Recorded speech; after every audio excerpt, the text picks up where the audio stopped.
be very careful how you interpret the teachings of your prophet. Be very careful. There may be some teachings which should be seen in context and some teaching which are perhaps more universal. They say, Jay, how do you do that? I said, suppose Christ told his disciples, give up your money, distribute your money to the poor and follow me. Or he would say, become eunuchs for God, become celibate for God. Now, was this meant for his own disciples or for the whole of humanity? They said, no, Jay, it was meant for his disciples. They said, follow me, all 12 of you, and I'll take you, 13 of you. And he was talking of eunuchs just for his disciples. The humanity will come to a halt if everybody becomes eunuchs. So it was not meant for universal. So what have you done? You're given, if you like, you're given a contextual interpretation. So when Christ, I'm telling them, St. John's Gospel 14.6, I am the path and the way. Nobody comes to the Father but through me. I said, be careful how you interpret this. Is it meant for Christians or is it meant for whole of humanity forever and ever? They say, for whole of humanity forever and ever. Then I say, we have a problem. But just as you are, claiming exclusivism, there's another prophet of Arabia who is claiming the same. So if you think you have exclusivist right, there's another religion that they have exclusivism too, and you're going to have a clash. It's not simply because I want to stop the clash that I'm saying compromise. I'm saying think deeper about your own religion. Dig deeper. And if you can recognize the contextual limitation, that's what I said. That's why I used this very rough word. I said, all religions are relative.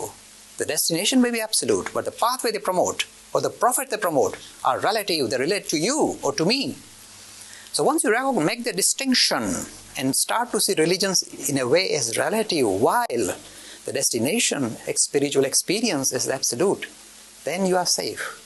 But this is how I interact. I tell them bluntly, I say, look, to what extent would you say all of the teachings of Christ are conceptual, are meant just for the disciples or for the whole of humanity? Think for yourself. Maybe this was meant for his disciples saying, you, look, chaps, I'm your guide, stay with me. Perhaps he meant that. How do you know? And again, think, suppose Christ was around today. Would he like this kind of exclusivist claims for himself? Look at his humility of this man.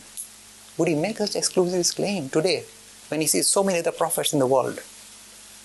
That limits the spiritual enterprise. It limits the God he's talking about. If you ever think that you can capture God within your narrow framework, however grand you may think your framework is, don't you see what you've done? The moment you have this doctrine which are bigger than your God that can encapsulate your God has become a puppy. He's lost his power. You can't encapsulate. You leave him, let him be. But say, people think that, oh, if our God appears in somebody else's religion, he will shrink in my religion. Don't you call him infinite? When you take bits of infinite out, the infinite stays in infinite. It doesn't become reduced. So if the same God appears in other religion, in other guise, your God doesn't shrink. That's how we call him infinite. That's the speciality of infinite. Infinite can be broken into lots of pieces and still stays infinite. It doesn't go on diet.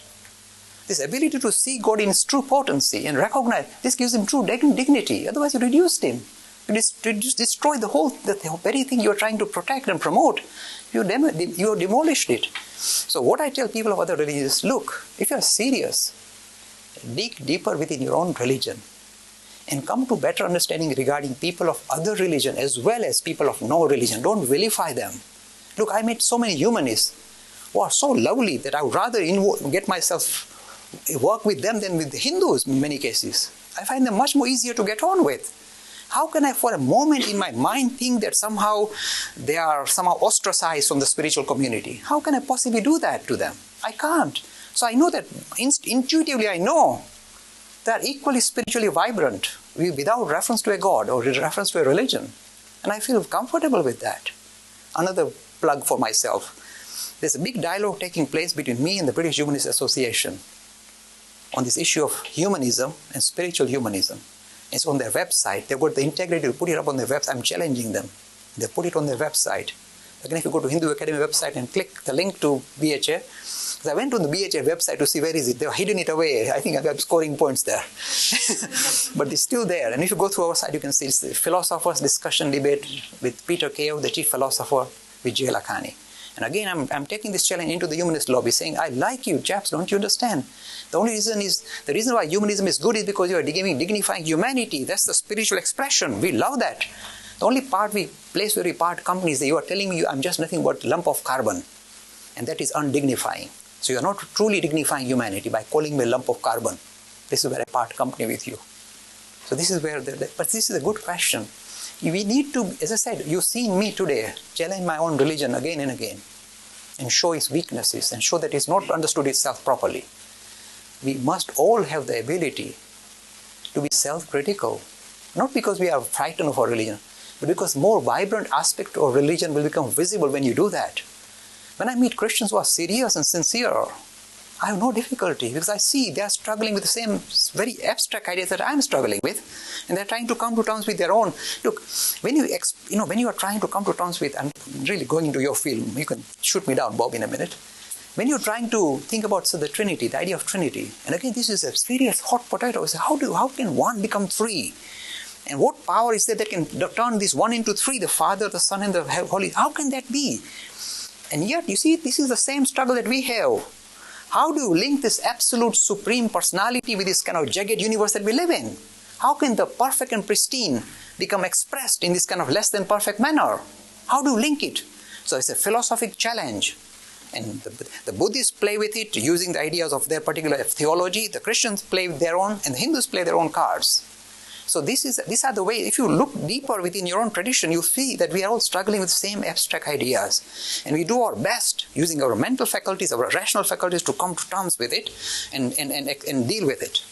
That's the best thing we can do. That's integrity. And we should do that.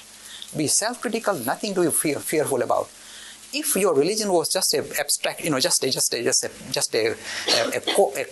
quirk, and if it's just a mist that has been bothering humanity, by focusing the glaring light of rationality, if it disappears, let it disappear. If it's genuine, it will not disappear. It will shine forth more strongly than before. So by challenging or looking at your religion in a more kind of formal and rational fashion, doesn't destroy your religion. How can it destroy? If it stood the test of time, it's not a airy-fairy stuff. It's not going to disappear. It will shine forth. But be comfortable enough to do that. I do it all the time to my religion. And I'm a very loud speaker in my own religion, and I've taken on Hindu communities sometimes on my own, on certain issues. I take them apart deliberately. I said, go for it. We need to all do that. Free e-learning course in Hinduism. To register, please visit www.hindu-academy.com. Talks on Hinduism. Sponsored by People Care. Encouraging caring for the elderly in their own homes. For more information, please visit peoplecare.com.